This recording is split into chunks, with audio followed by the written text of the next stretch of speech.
नमस्कार। आज हमारे पास जो स्रोत हैं वो रामायण के सीता पॉडकास्ट से लिए गए कुछ अंश हैं। तो शीर्षक तो काफी साफ है, मतलब बात सीता की ही होगी। पर देखना यह है कि इन हिस्सों में कहानी को कैसे दिखाया गया है। चलिए तो फिर सीधे इन अंशों में उतरते हैं और देखते हैं।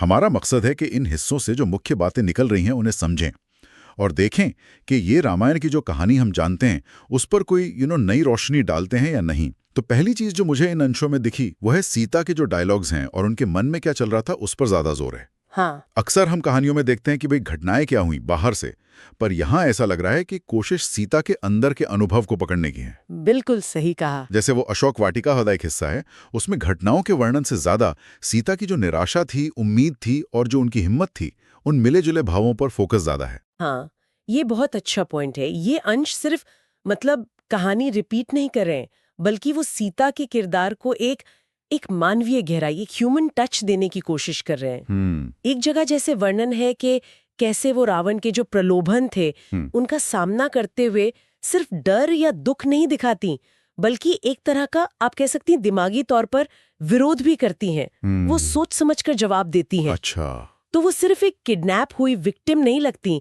बल्कि मुश्किल हालात में भी अपनी डिग्निटी, अपनी गरिमा बनाए रखने वाली स्त्री के रूप में दिखती हैं। हाँ, और ये दिमागी प्रतिरोध वाली बात काफी अहम है जो आपने कही। बिल्कुल। क्योंकि अक्सर सीता को हम त्याग और सहनशीलता की मूर्ति की तरह देखते हैं। लेकिन इन अंशों में उनके जो अपने विचार हैं, उनके जो फैसले हैं, उसकी भी झलक मिलती है। हाँ हाँ, जैसे वो वनवास जाने का जब फैसला होता है तो अंश इस बात पर जोर देते हैं कि ये सिर्फ पतिव्रता धर्म वाली बात नहीं थी, बल्कि शायद उनका अपना चुना हुआ रास्ता भी था। वो राम के साथ सुख दुख में बराबर की साथी बनना चाहती थी। सही कहा। और ये नजरिया कहानी को थोड़ा सा बदल देता है ना। हाँ बिल्कुल। ये सीता को सिर्फ राम की पत्नी या जनक की बेटी इस पहचान से आगे ले जाकर एक इंडिपेंडेंट व्यक्ति के तौर पर दिखाने की कोशिश लगती है। अच्छा।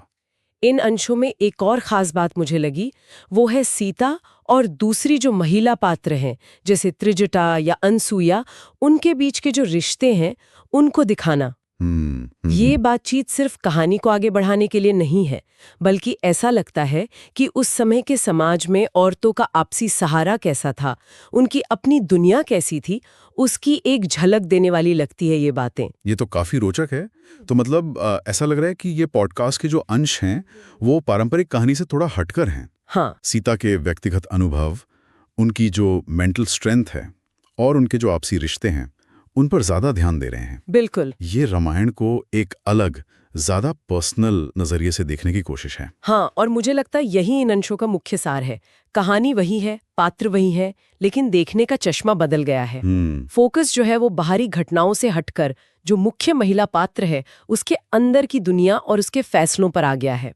ये दिखाता है कि कैसे एक ही महाकाव्य की कितनी सारी परतें हो सकती हैं, जिन्हें अलग अलग एंगल से खोला जा सकता है। तो कुल मिलाकर कहें तो रामायण के सीता पॉडकास्ट के ये अंश हमें सीता के चरित्र की एक ज्यादा मल्टी डायमेंशनल और मानवीय तस्वीर दिखाते हैं, जो शायद पारंपरिक कथाओं में कभी-कभी थोड़ी पीछे रह जाती है। हाँ बिल्कुल। और ये हमें सोचने पर मजबूर करता है कि जब हम इतिहास या महाकाव्यों की उन आवाजों को सेंटर में लाते हैं जिन्हें अक्सर साइडलाइन कर दिया गया है, तो क्या कहानी का मतलब ही बदल जाता है, या शायद हमें कहानी का वो पूरा सच समझ आता है जो पहले अधूरा था? ये सवाल इन अंशों को सुनने के बाद मन में रह जाता है सोचने के लिए।